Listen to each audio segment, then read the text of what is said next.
Vocês sabiam que as mulheres foram as produtoras e reprodutoras da mercadoria capitalista mais essencial, a força de trabalho?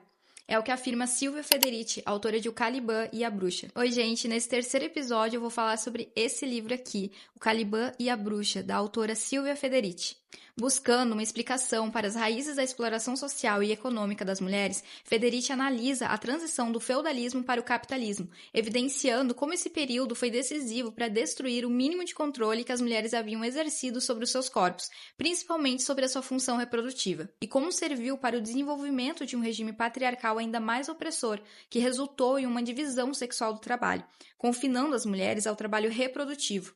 Para a autora, a transição para o capitalismo é uma questão primordial para a teoria feminista. Isso porque, conforme a autora, na sociedade capitalista, o corpo é, para as mulheres, o que a fábrica é para os homens trabalhadores assalariados, o principal terreno de sua exploração e resistência. No livro, a autora estuda a sociedade feudal, na qual a maior parte da população era composta por camponeses que deviam uma série de obrigações aos senhores feudais, que incluíam dias de trabalhos na terra do senhor, entrega de parte da produção agrícola, pagamento de impostos e taxas, além de restrição à circulação e ao uso da terra. Conforme os camponeses começaram a contestar esse sistema, que extraía grande parte de seu trabalho e limitava sua liberdade, algumas rebeliões passaram a acontecer. Os camponeses organizavam protestos, destruíam cercas e ocupavam terras. Em resposta, os senhores feudais começaram a tomar uma série de medidas para conter as revoltas antifeudalistas, e é nesse contexto que se instaura uma verdadeira guerra contra as mulheres.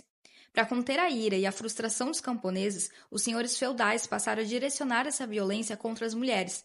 O estupro de mulheres pobres passou a ser legalizado para aliviar a tensão dos camponeses, tornando-se uma prática comum, na qual os autores realizavam os ataques abertamente durante a noite, invadindo casas e arrastando vítimas pelas ruas, sem a menor intenção de se esconder. Para essas mulheres, o preço a pagar foi incalculável. Uma vez estupradas, não era fácil recuperar o seu lugar na sociedade. Com a reputação destruída, tinham que abandonar a cidade ou se dedicar à prostituição. Diante disso, houve a institucionalização da prostituição, implementada a partir do estabelecimento de bordéis estatais que se proliferaram por toda a Europa.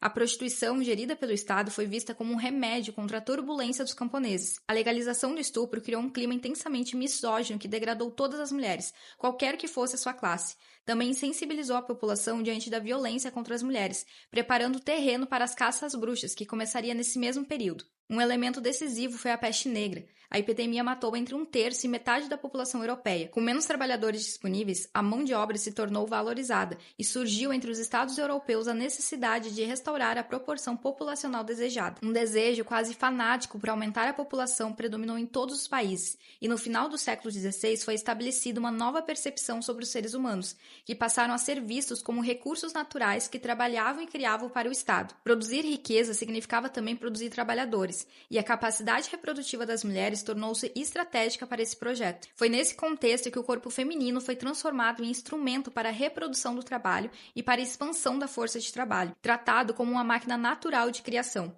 Seus úteros se transformaram em território político, controlados pelos homens e pelo Estado. Até aquele momento, as mulheres dispunham de alguns métodos contraceptivos, muitos deles baseados no uso de ervas preparadas em forma de poções para estimular a menstruação.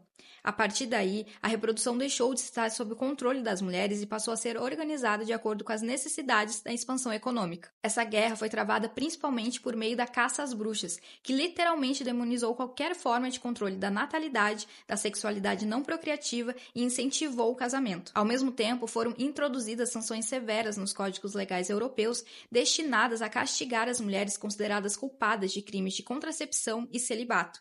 As penas impostas eram muitas vezes mais severas do que aquelas aplicadas a crimes cometidos por homens. O objetivo era impedir que as mulheres controlassem a sua fertilidade e garantir o aumento da população necessária à expansão da força do trabalho. Também foram adotadas novas formas de vigilância para assegurar que as mulheres não interrompessem a gravidez, obrigando que as mulheres registrassem cada gravidez e sentenciava à morte aquelas que os bebês morriam antes do batismo. Nesse processo, a reprodução geracional dos trabalhadores e a regeneração cotidiana de sua capacidade de trabalho converteram-se em um trabalho de mulheres, indispensável para a reprodução do capitalismo.